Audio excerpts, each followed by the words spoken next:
Hi, எல்லாருக்கும் வணக்கம். அருள் தரும் ஆலயங்கள் வரிசையில் இன்றைக்கி நம்ம பார்க்க போகிற ஆலயம் சென்னை திருவாலங்காட்டில் அமைந்துள்ள திருக்கோயிலை பற்றி பார்க்க போகிறோங்க. இந்த கோயில் வட அரணேஸ்வரர் திருக்கோயில் என்று அழைக்கப்படுகிறது. அதுக்கு முன்னாடி this video is sponsored by பைமோட் இ ஷாப்பிங். இந்த பைமோட் இ ஷாப்பிங் ஆப் மூலமாக வீட்டில் இருந்தபடி நமக்கு தேவையான பொருட்களை மிக குறைந்த விலையில் வாங்கி பயனடையலாம். இந்த பைமோட் இ ஷாப்பிங் ஆப்போட லிங்க்கை டிஸ்கிரிப்ஷனில் டேக் பண்ணுறேன், பார்த்து பயனடைங்க. வாங்க வீடியோக்குள்ளே போகலாம். திருவாலங்காடு வடாரணேஸ்வரர் கோயில் திருநாவுக்கரசர், சம்பந்தர், சுந்தரர் ஆகியோரால் தேவாரம் பாடல் பெற்ற சிவாலயமாகும். இச்சிவாலயத்தின் மூலவர் வட அரணேஸ்வரர், அம்பிகை வண்டார்குழலி. இத்தலம் தமிழ்நாடு திருவள்ளூர் மாவட்டத்தில் உள்ள திருவாலங்காடு எனும் ஊரில் அமைந்துள்ளது. சிவபெருமான் சுயம்பு மூர்த்தியாக அருள் பாலிக்கிறார். இங்கு நடராஜ பெருமான் நித்தமும் நடமாடும் ஐம்பெரும் அம்பலங்களில் ரத்ன சபையாக இது விளங்கப்படுகிறது. இறைவனால் அம்மையே என அழைக்கப்பெற்ற சிறப்பிக்கப்பெற்ற காரைக்கால் அம்மையார் தன் தலையால் நடந்து வந்து நடராஜரின் திருவடியில் கீழிருந்து ஈசனின் ஆனந்த இன்ப வெள்ளத்தில் திளைத்திருக்கும் திருக்கோயில் இது. அம்மனின் 51 சக்தி பீடங்களில் இது காளி பீடமாக விளங்குகிறது. திருவாலங்காட்டின் தல வரலாறை காண்போமா? சும்பன், நிசும்பன் என்ற இரு அசுரர்கள் ஆலமரங்கள் அதிகமாக உள்ள காட்டில் தங்கி தேவர்களுக்கும் மனிதர்களுக்கும் துன்பம் விளைவித்து வந்தனர். இதனால் பாதிப்படைந்தவர்கள் சிவ பார்வதியிடம் சென்று முறையிட்டனர். பார்வதி தேவி தன் பார்வையால் காளியை தோற்றுவித்து அரக்கர்களை அழித்துவிட்டு அவளையே ஆலங்காட்டிற்கு தலைவியாக்கினாள். அரக்கர்களை அழித்து அவர்களது ரத்தத்தை உண்ட காளி பல கோர செயல்களை புரிந்தாள்.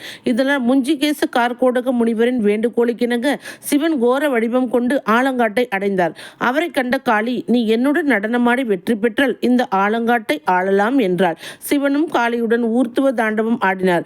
அப்பொழுது தன் காதில் இருந்த மணியை கீழே விழவைத்து பின் அதை தன் இடக்கால் பெருவிரலை எடுத்து மீண்டும் தன் காதில் பொருத்தினார். இதை கண்ட காளி, இது போன்ற தாண்டவம் தன்னால் ஆட இயலாது என தோற்றுவிடுகிறாள்.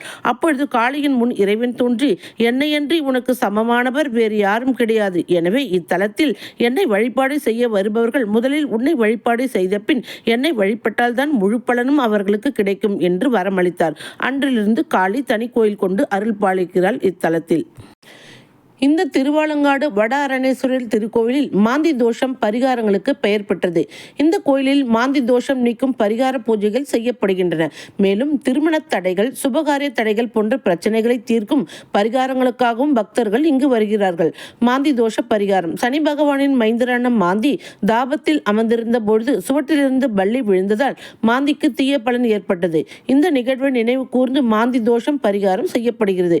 மாந்தி தோஷம் நீங்க வட அரணேஸ்வரர் திருக்கோயிலில் மாந்தி பரிகார பூஜைகள் செய்யப்படுகின்றன. திருமண தடை, சுபகாரிய தடைகள் பரிகாரம். திருமண தடைகள், சுபகாரிய தடைகள் போன்ற பிரச்சனைகளை தீர்க்க வட அரணேஸ்வரர் திருக்கோவிலில் பரிகார பூஜைகள் செய்யப்படுகின்றன. இந்த கோயிலில் பரிகாரம் செய்வதன் மூலம் சுபகாரிய தடைகள் நீங்கி நன்மைகள் கிடைக்கும் என்று பக்தர்கள் நம்புகின்றனர். கோவில் அருள்மிகு வட அரணேஸ்வரர் திருக்கோயில் திருவாலங்காட்டில் அமைந்துள்ளது. திருவாலங்காடு ரயில் நிலையத்தில் இருந்து 4 கிலோமீட்டர் தொலைவில் இந்த கோயில் அமைந்துள்ளது. திருவள்ளூரிலிருந்து அரக்கோணம் செல்லும் பேருந்தில் சென்று திருவாலங்காடு நிறுத்தத்தில் இறங்கினால் இந்த கோயில் அருகிலேயே இருக்கிறது. வாழ்வில் ஒரு முறையேனும் இந்த அற்புத ஆலயத்திற்கு சென்று பயனடைவோம். மீண்டும் அடுத்த பதிவில் சந்திப்போம். இந்த வீடியோவில் ஏற்கனவே சொன்ன மாதிரி பைமோட் இ ஷாப்பிங் ஆப்பை டவுன்லோட் பண்ணுங்க. வீட்டில் இருந்தபடி நமக்கு தேவையான பொருட்களை வாங்கி மகிழலாம். மீண்டும் அடுத்த பதிவில் சந்திப்போம். நன்றி, வணக்கம்.